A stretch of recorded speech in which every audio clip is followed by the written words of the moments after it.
Hey there, I'm Gregory Elwood, and you are listening or watching the latest episode of the World YT podcast. And I am beyond thrilled to be talking today to the winner of the latest season of RuPaul's Drag Race UK, Kyran Thrax. Kyran, how are you doing today? I feel amazing. I feel absolutely on top of the world. I mean, it still hasn't hit me yet. Still hasn't sunk in properly. No, it feels amazing. I'm great. How are you? I'm good. I have to tell you, both myself and my co-host Evan Saudi, we have been rooting for you from the beginning.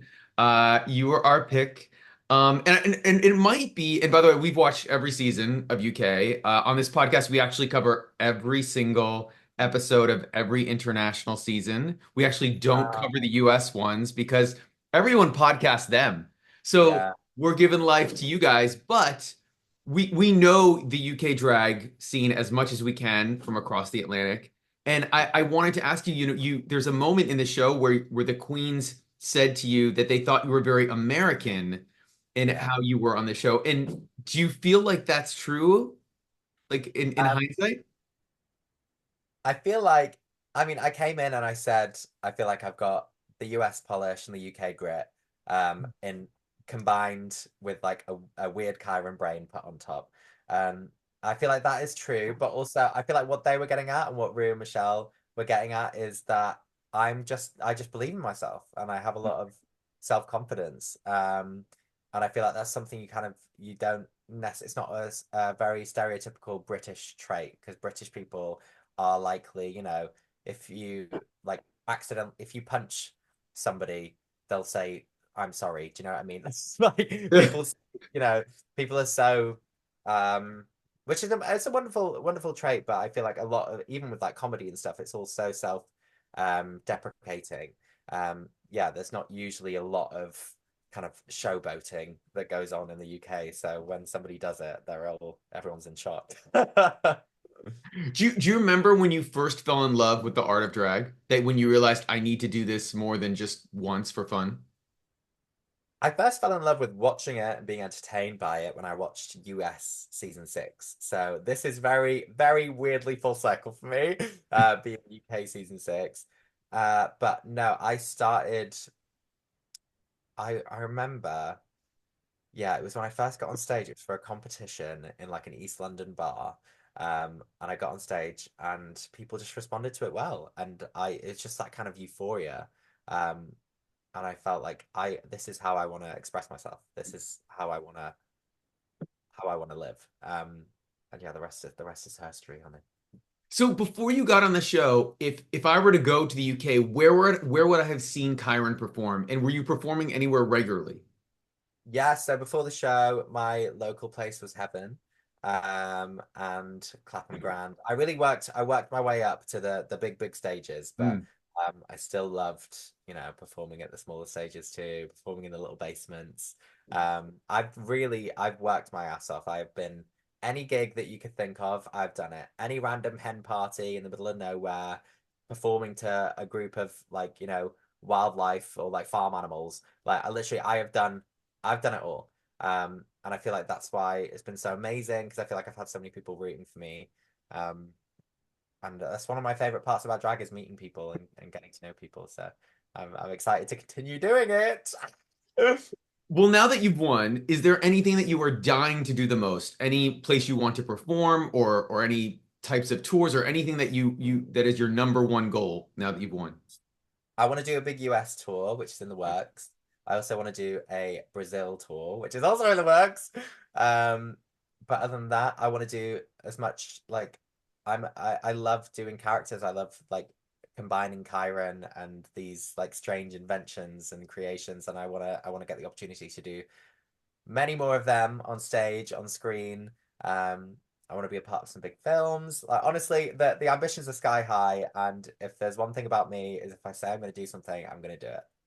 That's freaking awesome. And I have to give unsolicited advice. I know you will no doubt they will have you out here for DragCon Los Angeles whenever that takes place next. And when you come, and I'm sure someone will say, "Oh, perform in West Hollywood, do this." No, I don't know if you've heard of it. You have to perform at Precinct in downtown Los Angeles. It Yes, I is have. It is the tea. It is the place.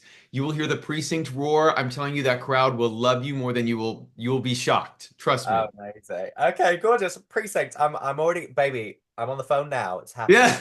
happening. Nice. But I'll be back. you brought up wanting to act, and I was curious about that because one of the things that I thought was really interesting by the editors is they did not mention until I think the last episode that you did 4 years of acting school. Like they sort of kept it a little bit of a secret in the edit. And I'm curious, one, do you feel like you weaponized your VFA? And if so, what did going to acting school, teach you that you use in drag? So, yeah. I mean, I did weaponize my BFF. I feel like anyone that does drag weaponizes whatever skills they've learned and trained in. Do you know what I mean? Like, if you went to fashion school, you're weaponizing that. Of course you are. It's Yeah. your art. Um, but yeah, I think so many things in drama school made me the drag queen that I am. Like 100%. I only started doing drag in my second year of drama school. Hmm. And so much of who Kyran is comes from that because it was acting in contemporary theatre, so we also learn all the like random skills like puppetry, commedia, expressionism, just all of these things that are just so heightened and unique, and I just wanted to throw them in a boiling pot and just mishmash them all together.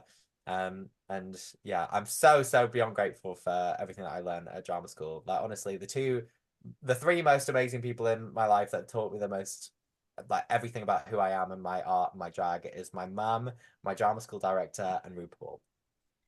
Speaking of puppetry, which you just mentioned, what was Susie's reaction to your win? I mean, she's back there with the crown on. Oh, She's sitting pretty, honey. She's having a good time. No, she had a really lovely party. She had a tea party with Baby Bin Benjamin. And they had, yeah, it was lovely. They were very happy, very happy. I mean, I don't know because I actually couldn't, she didn't actually say anything other than, so I'm just assuming she's proud of me. But yeah, we did this together. I love you, Sis. speaking like that is an amazing. You made this, right? You made Susie, right? Am I No, correct? so I designed Susie, and then a costume designer that I know made her an actuality. But yes, I invented this character, this being. Well, I wanted to ask because I feel like we never hear like you always hear about I raced to get ready for the show, but I feel like many times we don't really hear the true like details and the stress of you've got on Drag Race, you have however many weeks to go. Was there one outfit or maybe a couple that you were just, oh my gosh, we're never going to get this done in time. I'm going to go to the show and not have something for this runway? Well, yes, quite a lot of them actually.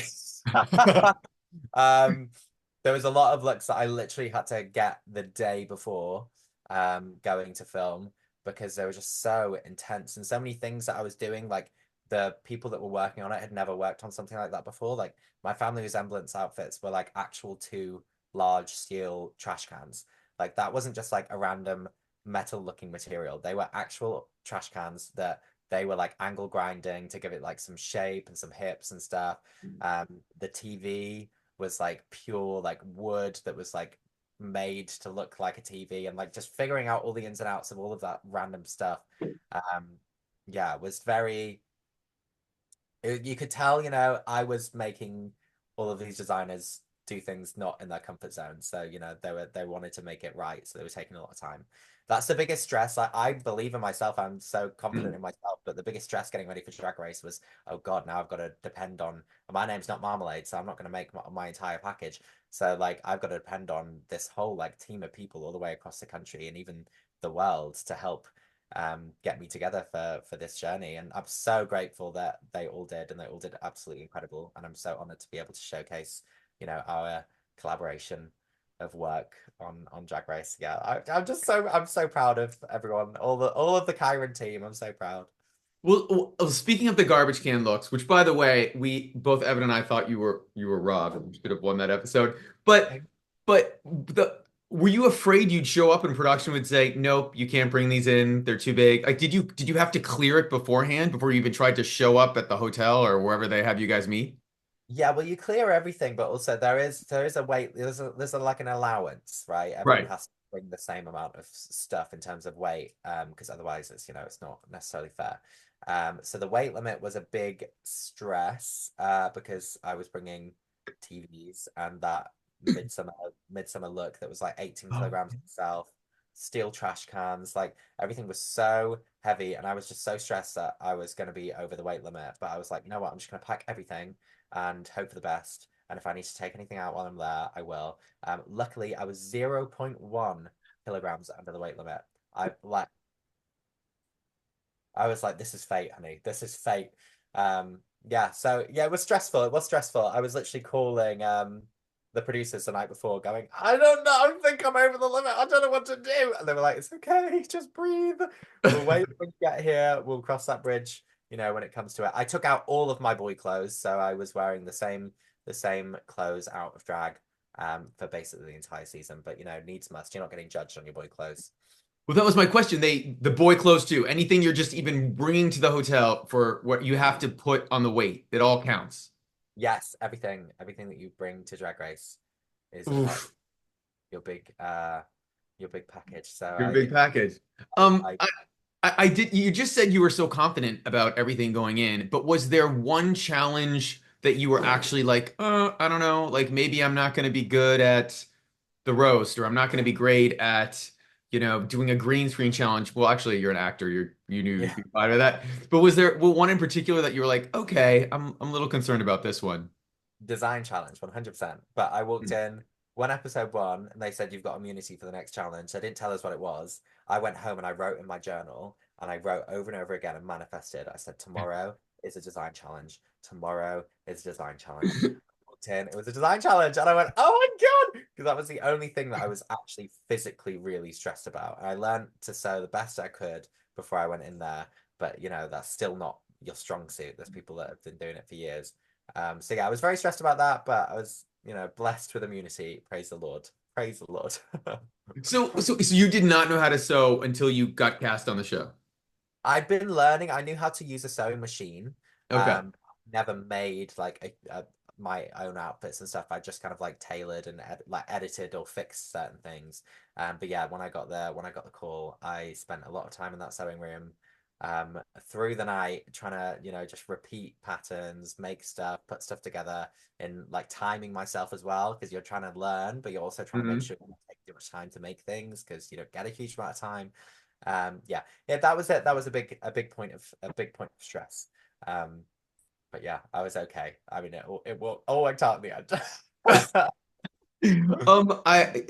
Speaking of that, and you brought it up earlier, Marmalade did get the sort of moniker as the look queen of the season. But when the show started, I think you're a look queen. Do you consider yourself a look queen? Your runway package is absolutely iconic. Like, is that something you're proud of that you consider yourself? I would always consider myself a performer first and Hmm. foremost. I think that's always at the forefront of me as Kyran and as Kieran, like as an entertainer and a performer.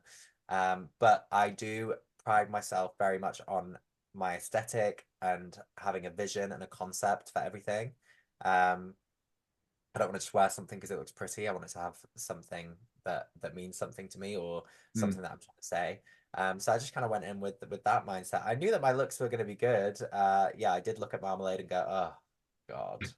Uh, but no, yeah, I think I would say that I'm a performer who definitely prides himself on their look and aesthetic. Because there's always this thing, like, oh, look queens can't be comedy queens can't be look Hmm. queens. Surprise, baby. Sometimes you can be a comedy queen that knows how to look good. Well, listen, we didn't get to really see you lip sync until the end of the show, unless I'm totally having a brain fart. But I'm pretty sure you were Beginning, never. beginning and end, because it was top two episode one, top two finale. Yes. So, in that context, while you were watching all these other queens lip sync, and I know you would not have wanted to be in the bottom, but was there one song when you got the list of all the songs and you're like, oh, that would be fun to do? I wanted to do tension. I want to do Kylie tension so bad. Um, yeah, love that. And also, never gonna give you up. Hey, by the way, I don't know I had reaction from so many friends being like, I can't believe they did that. I'm like, it's an iconic UK song. Like, I can't believe it took this long. Like, to me, that's a fun song to lip sync. Yeah, I think it's so iconic, especially that episode where we were all crying the entire time and then just Rick rolling everyone. It's so funny. I did want to ask you, I've got two more questions before we let you go.